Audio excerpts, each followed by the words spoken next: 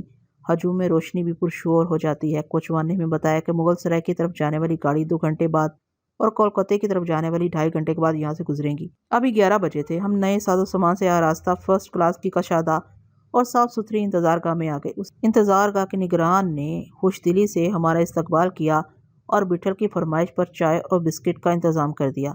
سپہر بٹھل بازار سے کچوریاں وغیرہ لایا تھا، اسی وقت ہم نے کچھ کھایا پیا تھا۔ حلق ویسے بھی سوکھ رہا تھا۔ چائے پی کے توانائی اور تازگی سی محسوس ہوئی۔ ہم دونوں باری باری منہ ہاتھ دھو کے کچھ تازہ دم ہو گئے تھے۔ بٹھل کو بتا کے میں تو باہر نکل آیا۔ سارا جسم ہلکا ہلکا لگ رہا تھا، ہوا میں نرمی اور نمی تھی۔ لگتا تھا جیسے جسم کے بند دریچے کھل گئے ہوں اور خوب ہوا، خوب روشنی در آئی ہو۔ آسنسول ایک بڑا جنکشن ہے۔ دیر تک میں یوں ہی ٹہلتا رہا۔ اتفاق سے اس وقت میرا رخ انتظار گاہی کی طرف تھا۔ دور سے میں نے 3 آدمی انتظار گاہ میں داخل ہوتے دیکھے۔ وہ مسافر نہیں معلوم ہوتے تھے۔ بھاگنے سے پلیٹ فارم پر موجود لوگ مشکوک ہو جاتے۔ میں نے اپنی رفتار تیز کی اور دروازے پر پہنچ کے اندر جانے سے پہلے چاقو جیب سے نکال کے ہاتھ میں دبا لیا۔ آہستگی سے میں نے دروازہ کھولا اور مجھے چاقو جیب میں واپس رکھنا پڑا۔ وہ ناتھو استاد اور اس کے ساتھی تھے، تینوں فرش پر بٹھل کے پیروں میں بیٹھے تھے۔ ناتھو نے اس کے پیر پکڑ رکھے تھے۔ میں قریب پہنچا تو ناتھو اور اس کے ساتھیوں نے ہاتھ جوڑ کے مجھے پرنام کیا۔ میں نے سر کی جنبش سے انہیں جواب دیا۔ ناتھو بٹھل سے معافی مانگنے آیا تھا، کہہ رہا تھا اس نے اپنا ایک آدمی سید محمود علی کے مکان کے باہر تعینات کر دیا تھا کہ جب بھی ہم باہر نکلیں وہ اسے مطلع کر دے۔ سید کے یہاں سے آنے کے بعد وہ مسلسل اپنے آپ کو سرزنش کرتا رہا کہ اس نے بٹھل سے اتنی بد کلامی کیوں کی، اس سے بٹھل کو پہچاننے کی چوک کیوں ہو گئی، ایک بار ذکر اٹھانے کے بعد اس نے چاقو کھول کے دوبارہ بٹھل کے سامنے آنے کی جرأت کیوں کی۔ ناتھو نے گو سید کے مکان میں سب کے سامنے بٹھل سے معافی طلب کر لی تھی، لیکن وہ کہہ رہا تھا اس کا دل مطمئن نہیں تھا، دوبارہ سید کے مکان میں جانا مناسب نہیں تھا۔ بعد میں وہاں پولیس بھی آ چکی تھی، اسے یقین تھا کہ پولیس بھی شرمسار ہو کر جائے گی۔ اگر پولیس بٹھل کو تھانے لے جاتی تو ناتھو تھانے میں حاضر ہو جاتا، وہ بھی بٹھل کو بابا کے لقب سے مخاطب کر رہا تھا۔ پہلے مجھے شبہ ہوا تھا کہ کہیں وہ یا اس کا کوئی ساتھی بٹھل کو پہچان تو نہیں گیا، لیکن ایسا نہیں تھا۔ بٹھل خاموشی سے اس کی بے قراری کی داستان سنتا رہا۔ ناتھو دہائیاں دینے لگا اور کہنے لگا کہ اسے کوئی خدمت بجا لانے کا موقع دیا جائے، بٹھل اسے کوئی حکم دے اور مناسب سمجھے تو اپنے گھر کا پتہ بھی بتا دے۔ ناتھو کی آواز اس کے تیور میں کوئی کھوٹ معلوم نہیں ہوتی تھی۔ ابھی دور جانا ہے، دیکھو جلدی پھر ادھر آنا ہوا تو، بٹھل نے نرمی سے کہا، تم کو بول دیں گے۔ ناتھو کو اپنا داد سمجھو پربھو، ناتھو عاجزی سے بولا اور بٹھل کی پنڈلیاں دبانے لگا۔ تم نے معاف کر دیا نا بابا؟ وہ وہیں بیٹھا رہتا۔ بٹھل نے آرام کی خواہش ظاہر کی تو وہ ڈھیر سا ہو گیا اور مرچھائی ہوئی آواز میں بولا کہ گاڑی آ جانے تک اسے بیٹھے رہنے کی اجازت دی جائے۔ جا رہے اب، آگے چھان پھٹک کے ہاتھ پیر کھولنا۔ یہی تو پاپ ہوا ہے اپنے سے، ہماری آنکھیں نکال لو، یہ پورا دیکھتی ہی نہیں تو کس کام کی؟ کام آئیں گی رے، سنبھال کے رکھ، پہلے دیدے کو ٹھکانے کر لے۔ چاقو تو دیدہ ہی گھماتا ہے، ہاتھ تو آگیا کا پالن کرتا ہے بھولے ناتھ۔ ناتھ نے پڑی ہوئی آنکھوں سے سنا اور اچھل پڑا۔ ہاں بالکل، بالکل ٹھیک بولتے ہو۔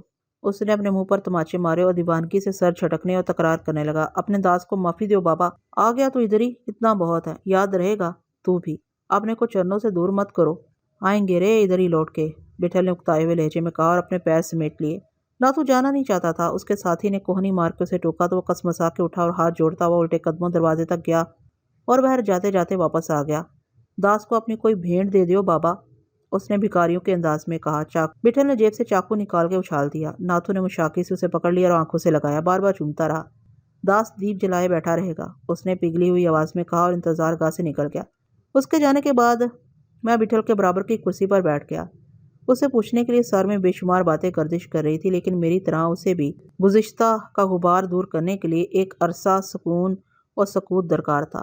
سب سے بڑا بار تو سر کا ہوتا ہے۔ ابھی ہم آسنسول میں تھے، کسی جگہ کی نسبت سے جسم و جہاں پر چھائی ہوئی دھند میں فاصلے بھی اکثیر ہوتے ہیں۔